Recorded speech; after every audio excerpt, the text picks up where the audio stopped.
இதுவா சில்லி விஷயத்துக்குலாம் நீங்க டிவோர்ஸ் பண்றீங்க. அதாவது நீ எனக்கு அந்த கோல்ட் செயின் வாங்கி தரல, அதனால நான் உன்னை அறுத்துட்டு போறேன். நீ எனக்கு அந்த டெடி பேர் வேலண்டைன்ஸ் டேக்கு வாங்கி கொடுக்கல, அதனால நான் அறுத்துட்டு போறேன். நீ எனக்கு ஐ லவ் யூ ஒரு நாள் 10 தடவை சொல்லல, நான் அறுத்துட்டு போறேன்.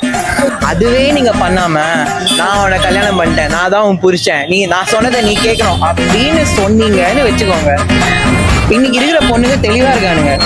வந்த ஸ்பீட்ல நீ என்னடா எனக்கு சொல்றது, போடா சாலான்னு சொல்லிட்டு போயிட்டே இருப்பாங்க. இல்ல அது எப்படி தெரியுமா நான் சொல்றேன், ஃபர்ஸ்ட் ஸ்டார்ட் பண்ணும்போது பழம் மாதிரி பேசுவாங்க. அதாவது ஹேய் செல்லுமே, ஹாய் தங்குமே, ஹாய் பட்டுக்குச்சி, எச்சுக்குச்சி, செல்லுக்குச்சி, ஜாங்கிரி பூங்கிரி, எம்மி ரொம்ப கொஞ்சுவாங்க.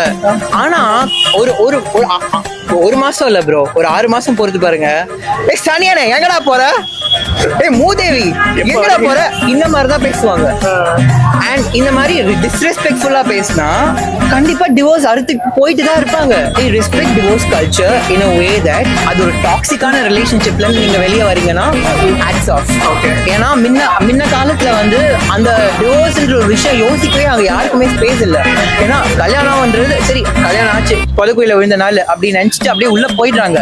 நிஜமாவே சந்தோஷமா இருக்கீங்கன்னு சொல்லுங்க. சத்தியமா எத்தனை பேர் சந்தோஷமா இருக்கீங்க? அவங்க ஆனிவர்சரி வரும்போது ஃபர்ஸ்ட் அவங்க சொல்ற விஷயம் நான் வாழ்க்கையில புதக்குயில விழுந்த நாள்னு தான் சொல்லுவாங்க லிட்டரலி.